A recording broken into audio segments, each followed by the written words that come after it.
Parang sir kayo ang gatekeeper kayo may hawak ng susi ni San Pedro Ako nga din yung taga-sundo eh. Ikaw taga-sundo. Sabi nga nila, pag umiis ng taba, gusto nila yung makita na si Dolphy, si Kobe. Sa Cozumel din ang galing, yung sila rin nagpa-Cozumel. Mang Bakoy, ilan pa bang hindi nakakapasok sa pinto ng langit? Marami pa, sir. Marami pa. Marami pa tayo susunduin.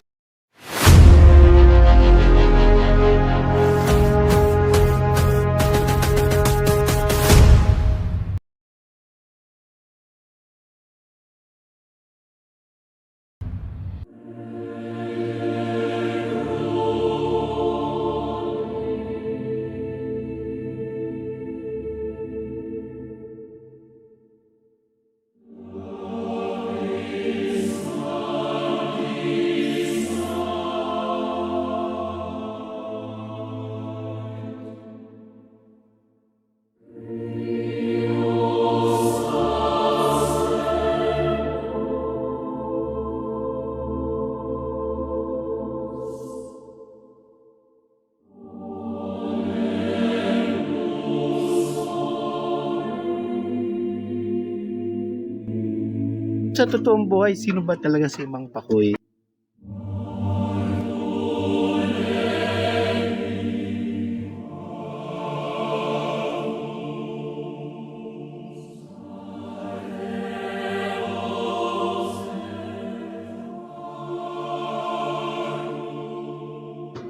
Gaano katagal na ba ito, sir, parisan ninyo?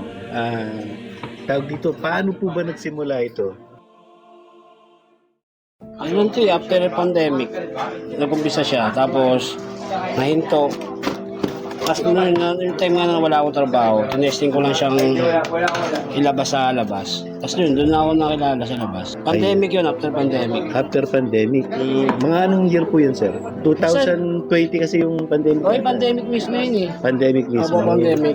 Nawala kayo ng trabaho, sir? Ganun ba? Opo. Ano po ba dati yung trabaho niya? Nag-ano ako eh, nag-grab ako eh. Tricycle, halo-halo. Halo-halo. Oo, halo-halo. Tapos dahil pandemic, walang biyahe masyado. Wala. Tinesting ko na siya magpares. Okay. Pero dati, kapatid ko talagang gumagamit nito. Bali, ginamit ko lang yung card niya at saka yung pangalan. Tapos Okay. yun niya, doon ako nakilala, na-vlog na na-vlog. Doon ako sumikat. Kumbaga, na-vlog yun na na-vlog, no? Oo, kaya akala nila ako yung Bakoy. Kasi Oo. ako yung lagi nagkikita nga. Pero, sir, parang sa panahon niyo yata, lalong nakilalang Bakoy. Tama po ba? Oo, lala ko nakilala kasi nga tuloy-tuloy yung vlog sa akin ng nakaraan. Ayun. Saka dahil din sa mga customer, yung mga recommend. Oo. Mga share. Yun, kaya doon yung nakilala eh. Kumala. Ano? Kumalat, kaya ako sa San din ako nakilala. Ayun. Tapos ng Venezuela, basta halo-halo na eh. Halo-halo na. Sir, kanina nakilala ko pa. Galing pa ng Valenzuela. Pumunta rito sa Malabon para lang bumili ng pares ninyo. Oo, marami akong customer doon sa Venezuela. Ubando, Butacano. Yan, marami. Yung iba, nagbubuksalan mo. Mang Bakoy, nakakailang pares, order ng pares pa kayo sa isang araw? Bali 30 to 40. Ulit siya. 30 to 40 kilos? Pero sa ano lang po yung sa hapon na po kami nag-open.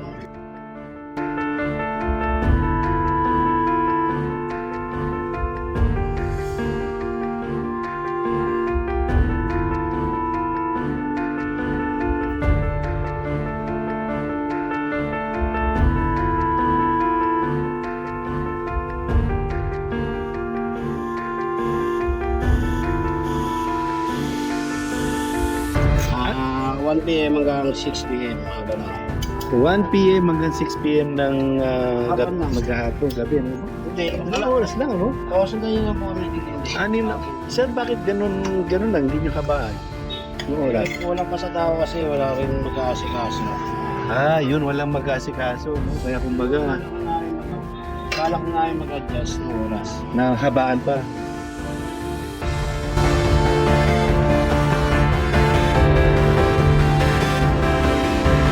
Sir, araw-araw ba kayo bukas dito? Bali, ang open po natin ay Monday to Saturday. Pero minsan sarado kami ng Saturday, open kami ng Linggo.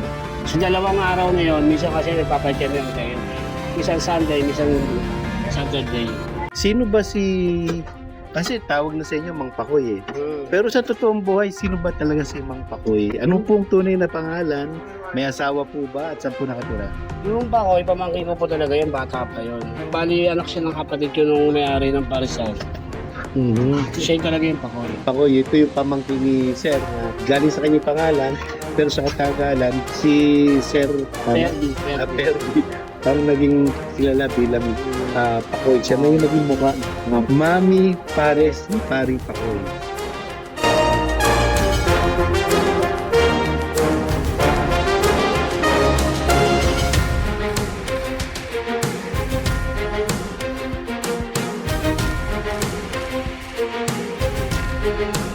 Ano-ano ba yung mga menu na binibenta rito sa Paris Mami ni Pakoy? Mami regular natin ay 45 pesos.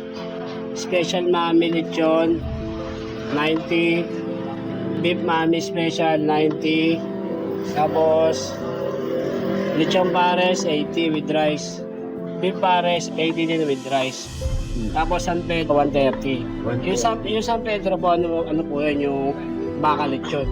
Baka lechon. O, pwede siyang baka bulaklak. Kung ano yung gusto ng partner, basta dalawa lang yun. So, ang tawag doon sa San Pedro. San Pedro po. Yung San Pedro, kombinasyon niya ng kawali at saka bulaklak, tama po ba? O kaya baka at saka kawali. Or baka at saka bulaklak. Ganun. Dalawa yung magkombinasyon. Tapos yung ano po, yung piliwanag overload nga po yung ano sa amin mas mapili. Yung bulaklak, lechon, diba? Grabe yan, liwanag overload. Sino naka-invento sir ng pangalan? Naisip lang din namin. Naisip niya lang din. Kasi yung mga customer ko din mga nakaisip doon, pinagsama-sama ko lang. Kasi nga, di ba pag ano, di ba bulaklak, lechon, tapos may taba pa. Siyempre, pag kinain mo, parang liliwanag na yung ano, paningin mo. Kasi pang bahay blood yun. Liliwanag na. Parang sir kayo gatekeeper Kayo may hawak yung susi ni San Pedro Ako nga na yung taga-sundo eh. Ikaw taga-sundo. Sabi nga nila, pag umiis ng taba, gusto nila yung makita na si Dolphy, si Kobe. Sa customer din ang galing, sila rin nagpauso. Sila rin nagpauso, no? Ayun, ako, sarap.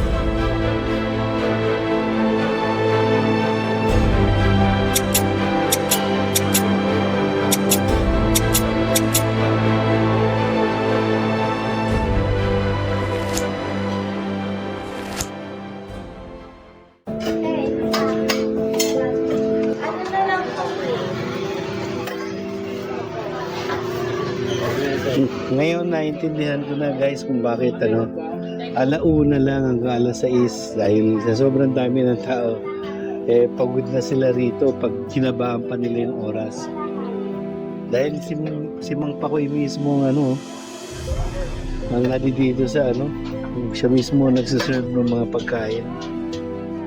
Ayun.